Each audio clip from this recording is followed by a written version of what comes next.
T twenty বিশ্বকাপ cover করতে Saint ভিনসেন্টে আছেন সহকর্মী আব্দুল্লাহ হীরা। সরাসরি যুক্ত হচ্ছি তার সাথে, জানবো টাইগারদের যে ঈদ উদযাপন তার খবর।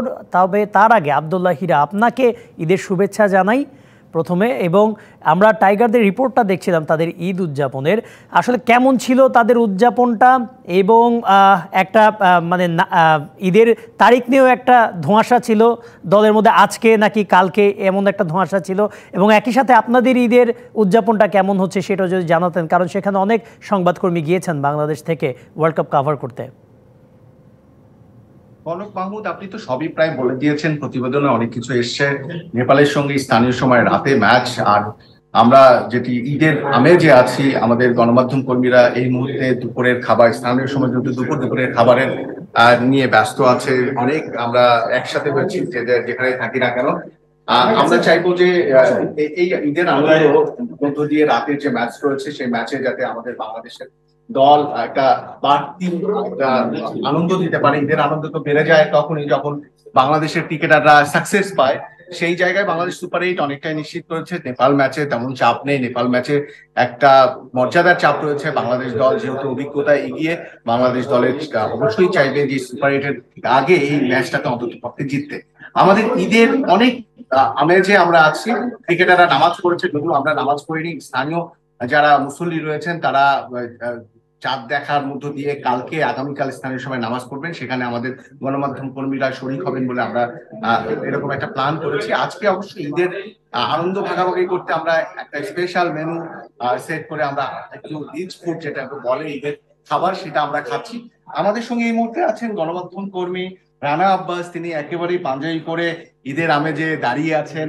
আমরা প্রতিক্রিয়া চাইবো সুদূর সেই সেন্ট ভিনসেন্টে ঈদটা আসলে কেমন আমরা তো একটু ফিল করতে পারি। রানা আব্বাস, যারা প্রবাসে থাকে, প্রিয়জন পাশে না থাকলে আসলে ঈদের আনন্দ হয় না। আসলে সেরকম কোন ঈদের আমেজ কোনো কিছুই টের পাওয়া যাচ্ছে না। এটা জোর করে একটা ঈদের আমেজ নিয়ে আসার চেষ্টা। যেহেতু জানতাম যে এই সেন্ট ভিনসেন্টে ঈদের দিনটা পড়তে পারে, খেলার মধ্যেই চলে আসবে কোরবানির ঈদ, তো সেইভাবে প্রস্তুতি নিয়ে পাজামা পাঞ্জাবি পরে নিয়ে এসেছিলাম। তো আজকে সকালবেলা আমরা দেখলাম বাংলাদেশ দল তাদের ঈদের নামাজ আদায় করেছে। আমাদেরটা যদিও কালকে চাঁদ দেখার উপর নির্ভরশীল, ওরা সৌদি আরবের টাইমের সঙ্গে মিলিয়ে করেছে, যেহেতু ম্যাচ ডে আজকে, কালকে ফ্লাইট নিয়ে একটা তাড়াহুড়া আছে তাদের। তো আসলে পরিবারকে খুব মনে পড়ছে আর কি। আত্মীয় স্বজন, পরিজন, কাছের মানুষ, ফ্যামিলির লোক সবাই তো দেশে, সবাইকে রেখে আমরা কাজের জন্য এখানে আসছি। কাজটা অনেক বড় ব্যাপার, যেহেতু আমাদেরকে এখানে পেশাগত পরিচয় এখানে আসতে আমরা ফিল করতে পারি যে প্রবাসী যারা থাকেন তাদের ঈদের আনন্দটা আসলে কেমন হয়। আমরা খুবই অনুভব করছি যে কাছের মানুষদেরকে দূরে থেকে ঈদটা আসলে ওই আমেজটা আসে না, ওই পরিপূর্ণ আনন্দ উচ্ছ্বাসটা ওইভাবে হয় না।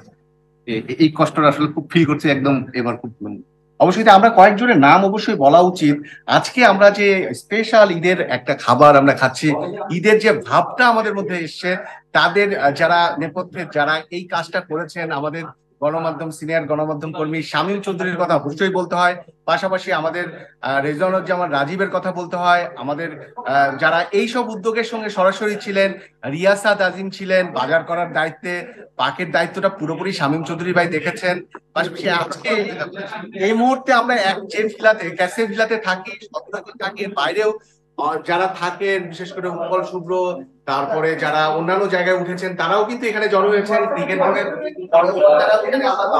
তারা এসেছেন, আর সাবেক অধিনায়ক রফিকুল হাসান আছেন, আমাদের আইকনিক আছেন,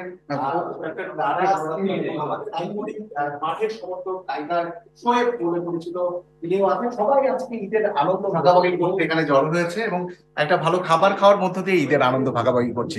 কনক মাহমুদ, আব্দুল্লাহ হীরা, একটা প্রশ্ন জানার ছিল, এই যে এই উৎসব মুখরতা নিজেদের মধ্যে, ক্রিকেটারদেরও দেখলাম তারা ওইভাবে খুনসুটি করছিলেন, আনন্দ করছিলেন।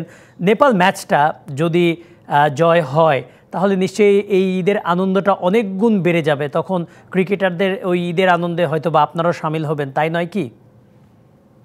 অবশ্যই তাই। আমরা তো শুরুতেই আমি বলছিলাম যে একটা ঈদের আনন্দ দ্বিগুণ হয়ে যাওয়ার চান্স রয়েছে যদি নেপালের ম্যাচে জিতে যদি সুপার 8 বাংলাদেশ খেলতে পারে। তাদের আত্মবিশ্বাসটাও বাড়বে, ব্যাটাররা নিজেদের আবারও একবার প্রস্তুতি সারার সুযোগ পাবে, যেখানে ব্যাটিং এর ঘাটতি রয়েছে সেই জায়গাগুলো এই মেরামতের সুযোগ থাকছে কিন্তু নেপাল ম্যাচে।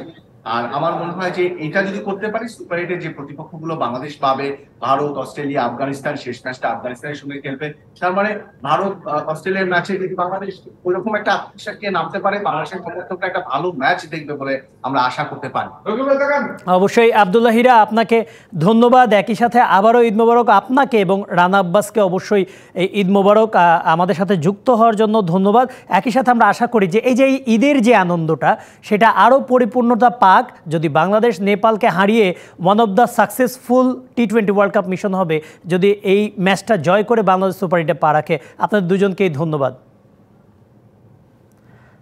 দর্শক, আমাদের সাথে সরাসরি সেন্ট ভিনসেন্ট থেকে যুক্ত হয়েছিলেন সহকর্মী আব্দুল্লাহ হীরা। তিনি সেখানে আছেন ক্রিকেটারদের ঈদ উদযাপনের সাথে তিনি সেখানে অবস্থানরত যারা বাংলাদেশি গণমাধ্যম কর্মী আছেন সেই টি-20 ওয়ার্ল্ড কাপ কভার করতে গেছেন তাদের উদযাপনের খবরটিও জানাচ্ছিলেন।